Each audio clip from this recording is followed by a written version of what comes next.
Nag-picnic kami dire. Nag-picnic kami dito sa table, sa aming baon. Kasi may baon kaming sandwich at itlog at mani at saging.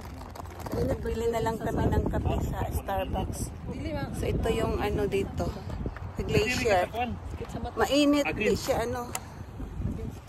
Mainit siya. Kaya maganda lang ang panahon. Itlog pala. Eat. Enjoy. Si Biani at si Atibing nandun pa sa ano. Sa restaurant. Sila, doon pa sila. Ito yung view namin sa aming picnic table. Ng carping. Doon kami galing. Doon sa may ano. Ayan.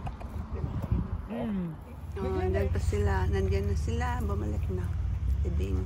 Nandiyan natin yung ano te. Andisal. Dami kaming baon, tipid-tipid. Sigrinda. Len. Ansa? Yo, chips.